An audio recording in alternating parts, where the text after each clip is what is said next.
नमस्कार दोस्तों, wealth sky के एक और नई इंटरेस्टिंग वीडियो में आप सभी लोगों का स्वागत है। मेरा नाम है सुधीर और बात करेंगे इस वीडियो में हम निफ्टी एंड बैंक निफ्टी के बारे में। दोनों के चार्ट को अंडरस्टैंड करेंगे, समझने की कोशिश करेंगे कल से नया वीक स्टार्ट हो रहा है, इसमें मार्केट कैसा बिहेव कर सकता है और ग्लोबल मार्केट में एक रिकवरी हमें देखने को मिली है तो उसका इम्पैक्ट हमारे मार्केट पे क्या रहेगा, इसको भी हम अंडरस्टैंड करने की कोशिश करेंगे। तो जल्दी से इस वीडियो को स्टार्ट करते हैं। सबसे पहले अगर बात करें तो लास्ट ट्रेडिंग सेशन में हमने जो थर्सडे के दिन जो हमने एनालिसिस करी थी उसमें हमने यही डिस्कस किया था कि मार्केट क्या कर सकता है। मॉर्निंग में एक शार्प सेल ऑफ में जा सकता है, उसके बाद सेकंड हाफ में रिकवर होता हुआ दिखाई देगा। तो वैसा ही यहाँ पे हुआ, मॉर्निंग में एक गैप डाउन के साथ सेलिंग आई और उसके बाद ये रिकवर होके ऑलमोस्ट डे हाई के आसपास जाके क्लोज हुआ है। ठीक है, अब हमें ये समझना है कि यहाँ से फॉलो अप बाइंग आएगी या फिर दोबारा से सेलिंग आएगी, ये चीज़ हमें ध्यान में रखनी है। तो उसके लिए सबसे पहले अगर हम देखें तो ग्लोबल मार्केट में आप देख सकते हो, अगर हम मेजर इंडेक्सेस में जाते हैं यहाँ पे, तो लास्ट ट्रेडिंग सेशन में आपका डाउ करीब करीब 74 पॉइंट चढ़ के बंद हुआ, नैस्डैक भी करीब 49 पॉइंट यहाँ पे गिर के बंद हुआ। अब 74 और 49 तो है, बट ये इंट्राडे में ऑलमोस्ट नैस्डैक 400 पॉइंट डाउन था, तो 400 पॉइंट नीचे से रिकवर होके बंद हुआ और डाउ भी करीब 300 पॉइंट डाउन था। ठीक है, अगर आप चार्ट पे देखोगे यहाँ पे तो आपको देखने को मिलेगा ऑलमोस्ट इसने जो लो बनाया था करीब 22,500 के करीब का लो था, वहाँ से ये रिकवरी आई है शानदार। तो इसका मतलब क्या है कि कहीं न कहीं मार्केट ने अब रिकवरी दिखाई है, तो ये थोड़ा-सा और ऊपर जाएगा, फिर दोबारा से सेलिंग के लिए नीचे आएगा। तो हम क्या कर सकते हैं कि अभी हम सेलिंग का प्लान नहीं करेंगे, हम भी रिकवरी का प्लान करेंगे और हमारे मार्केट में तो अभी भी हमारा लाइफ टाइम हाई पेंडिंग है। तो हो सकता है दोबारा से निफ्टी 25,800 के ज़ोन में जाता हुआ दिखाई दे सकता है। तो उसको कैसे प्ले करना है, उसको हम अंडरस्टैंड करने की कोशिश करते हैं। सबसे पहले ऑप्शन चेन डाटा यहाँ पे क्लियर कट दिख रहा है हमें कि जो 25,500 की पुट है वहाँ पे करीब 73 लाख का ओपन इंटरेस्ट खड़ा हुआ है और वहीं अगर हम 25,500 की कॉल पे 83 लाख का ओपन इंटरेस्ट दिख रहा है हमें। 25,400 1 करोड़ से ज़्यादा का ओपन इंटरेस्ट है, 25,300 पे भी 1 करोड़ 19 लाख का ओपन इंटरेस्ट है। मतलब ये कि 25,400 आपके लिए एक इंपॉर्टेंट सपोर्ट है। इसके नीचे निफ्टी शायद ही जाए, ये ध्यान में रखिएगा, और जाएगा तो वहाँ से बाउंस होके ऊपर दोबारा से आ जाएगा।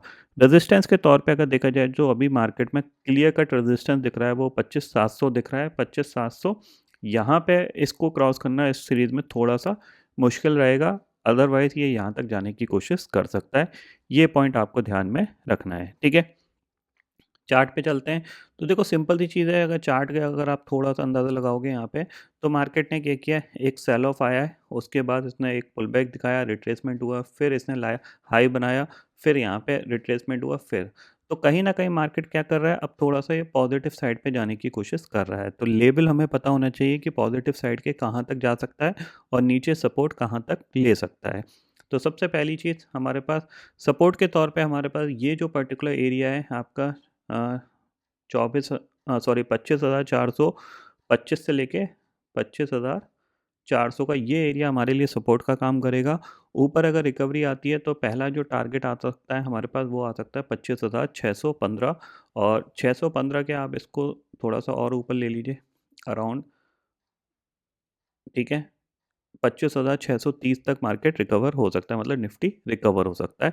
और अगर ये लेवल निकलता है तो नेक्स्ट जो टारगेट हमें मिलेगा वो करीब मिलेगा 25,720 का, या फिर आप फॉलो अप में मान के चल सकते हो कि ये ईजिली 25,750 के आसपास तक जाने की कोशिश कर सकता है, ठीक है? तो क्लियर कट हमें क्या दिख रहा है यहाँ पे, अगर हम बाइंग प्लान कर रहे हैं तो हमारा स्टॉप लॉस होना चाहिए 25,400 के आसपास। तो 25,400 के आसपास मिलता है तो वहाँ पे हम डेफिनेटली बाय करके काम कर सकते हैं। ऊपर टारगेट हमारे पास है 25,630, और 630 निकलता है तो 25,700 का ये हमारे पास टारगेट रहेगा। मुझे जो लगता है वो यही है कि ये थोड़ा सा नीचे की तरफ आके फिर ये ऊपर जाके अराउंड इस लेवल पर रेजिस्टेंस लेके दोबारा से नीचे आने की कोशिश करेगा, मतलब इस जोन में घूमने की कोशिश कर सकता है 25,650 से लेके 25,450 का, ठीक है? इतना आप ध्यान में रखिएगा। और धीरे धीरे ये जो सारे लेवल अगर निकलते हैं, जो हाईएस्ट टारगेट रहेगा वो आपका 25,800 का ही रहेगा। ये आपको थोड़ा सा एक दो दिन के हिसाब से मैंने पहले ही बता दिया है, ठीक है? बैंक निफ्टी की बात करें तो बैंक निफ्टी में क्लियर कट हमें दिख रहा है कि बैंक निफ्टी ने लास्ट ट्रेडिंग सेशन में बहुत अच्छी रिकवरी प्लान करी थी। तो बैंक निफ्टी हो सकता है थोड़ा सा साइडवेज चला जाए, क्योंकि ऑलरेडी एक अच्छा मोमेंटम आ चुका है। तो ऊपर ये कहाँ तक जा सकता है, तो हम एक्सपेक्ट कर सकते हैं कि ऊपर जो लेवल है इसके लिए वो है आपका करीब करीब ये वाला, ठीक है, जो कि है 58,200 तक। मतलब अगर 58,000 निकला तो ये इस लेवल को टेस्ट करने की कोशिश करेगा 58,200 और 58,300 का। ठीक है, सपोर्ट के तौर पे देखा जाए तो नीचे जो सपोर्ट मिलेगा वो इसको करीब करीब 57,650 के आसपास इसको सपोर्ट मिलेगा। तो कई बहुत बड़ा गैप अप खुल जाता है तो थोड़ी बहुत प्रॉफिट बुकिंग आपको देखने को मिलेगी। सबसे अच्छा यही है कि ये फ्लैट खुले या स्लाइटली गैप डाउन खुलता है तो हमें एक रिकवरी कंटिन्यू होती हुई दिखाई देगी। बहुत बड़े गैप अप में ये दोबारा से प्रॉफिट बुकिंग दिखा सकता है, ये पॉइंट आपको ध्यान में रखिएगा। तो अपर लेवल पे आपको ये आपका सीधा-सीधा जो रेजिस्टेंस एरिया है वो 25,630 और 25,700 ये ज़ोन आपका रेजिस्टेंस एरिया रहेगा और नीचे सपोर्ट के तौर पे 25,420 और 25,400 आपका एक सपोर्ट का काम करेगा। थोड़ा सा और नीचे जाता है तो 25,350 डेफिनेटली आपका सपोर्ट का ही लेवल रहेगा। ठीक है? तो निफ्टी हो गया, बैंक निफ्टी हो गया, ग्लोबल मार्केट मैंने बता दिए हैं और जो इनके इंडेक्स फ्यूचर्स थे वो भी अगर देखा जाए तो कहीं न कहीं पॉजिटिव ही जाके क्लोज़ हुए तो ये अच्छी बात है, इसमें फ़ॉलो-अप यहाँ पे कह सकते हैं रिकवरी कंटिन्यू बन सकती है। ठीक है? तो फिलहाल दोस्तों इस वीडियो में इतना ही है। आई होप ये वीडियो आपको पसंद आएगा। वीडियो पसंद आता है तो लाइक और शेयर ज़रूर करिएगा और चैनल को जो सब्सक्राइब कर लीजिए क्योंकि मैं सुधीर लेके आता रहूँगा हर दिन आपके लिए नए-नए वीडियो। इसी के साथ